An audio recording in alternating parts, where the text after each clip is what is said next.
We roll on with the Volquest positional previews, talking running backs today.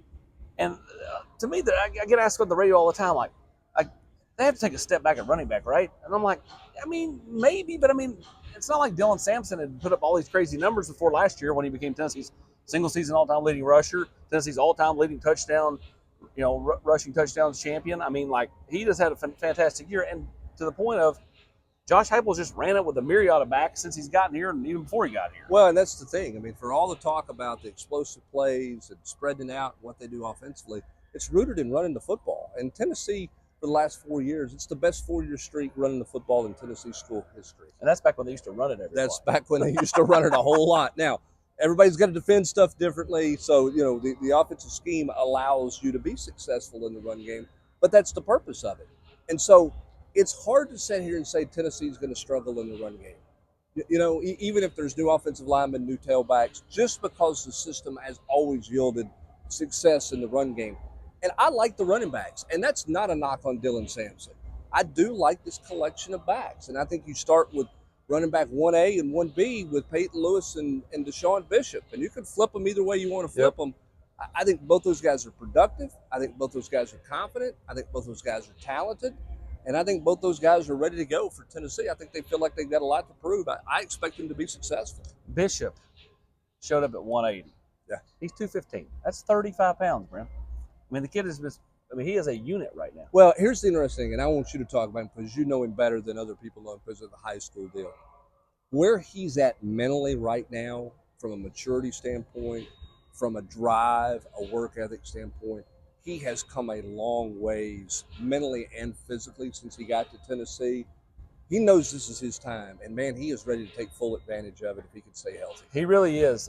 The kid has always carried himself with a confidence, a swagger, and a great belief in himself. And now you look at where he's at, and I think he sees himself as an SEC starting running back. Maybe not 2 years ago. He wondered, especially when he got hurt and he hurt the ankle. But ever since then, I mean, he has just run with it. He had a really fantastic year last year being the backup. It's easy to be Robin. Can you be Batman? That's right. And he doesn't have to be Batman because, as you pointed out, he's got Peyton Lewis. He's got DeJuan Morris. He's got Star Thomas, who's got a ton of experience coming over from Duke. So, I mean, like, Deshaun Bishop doesn't have to be Batman. But can he be better than he was a year ago? And I definitely think he can. As for Peyton Lewis, he showed plenty of flashes last year. I think it's go time for him. He knows it, and I think he's got the foot on the pedal. Well, and I think he found that pedal halfway through spring practice. I think Deshaun Bishop jumped out of the blocks on that deal, and I think Peyton Lewis went, wait a minute, I better get going. Yeah. And I think that's good. I think the camaraderie in that room is good because everybody, unlike the quarterback room where you're trying to play with just one, you're going to play multiple backs, and everybody knows it. But I think they're really pushing each other. The maturity of Star Thomas is important for that room. I think it's important for DeJuan Morris to show to be a pro, the way Deshaun Bishop carries himself, the way Peyton Lewis is starting to figure it out. That's a nice blend, I think, of maturity and youth in that room for Darrell Sims that's going to drive each other every day. I'm fascinated to see what Darrell Sims does. A year ago, he was very comfortable in his first year here being a one-back guy with a tailback in Deshaun Bishop that spelled, Dylan Sampson.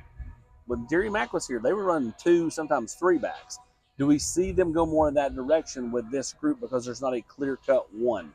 I think it's going to be interesting to see, and that's where Star Thomas comes in. He's got a ton of experience. They can use him out of the backfield more as a pass catcher. He's definitely saying, don't sleep on me in this deal. He doesn't like that people are just assuming it's Bishop and Peyton Right. Lewis. And then you got these young kids like a DeJuan Morris who flashed in spring before he got hurt and is in that George McIntyre role that we talked about yesterday of no pressure. There's no pressure on DeJuan Morris. When he gets in, he gets a chance to flash. Yeah, and so I think you're right. Does he rotate 2? Does he rotate 3? I asked him back in the spring, just walking off after a press conference. He said, ironically, I've played 4 before, which we've all seen that's really hard. Sure. We've seen Tennessee play 3 through the years. That can be challenging. How they handle that, the maturity of those guys handling that will be interesting. And I think that Darrell Sims is going to have a plan in how he's going to use those guys and how they want to go about it. Is he going to be a we ride the hot hand type guy? Is he going to be, hey, you better make the most of your opportunities. You want to stay in the game? Make the most of your opportunities. Don't blow assignments. I mean, he's got great motivation from that standpoint. The management side of it's going to be pretty fascinating. Then you have another true freshman in Justin Baker, who again, no pressure, can kind of wade into the shallow end of the pool this year and kind of see where things go. More than likely ends up probably as a redshirt candidate, barring something strange. And DeJuan Morris could end up being that, right? Depending on how things go in the fall with the older three tailbacks. Yeah, and who factors in special teams? Yeah. You know, does DeJuan Morris, I mean, Peyton Lewis was a kickoff return Yep. guy. Do you want to take a chance with him? We're going to do special teams later on this month. But do you want to take a chance with a guy who's going to play that big of a role being a return guy? Or do you look at DeJuan Morris and make him your kickoff return guy and create a role for him that way? Lots of moving parts there.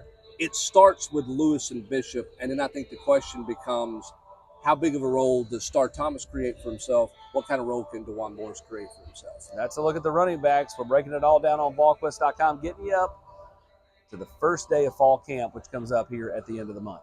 He's Brent Hubbs. I'm Austin Price.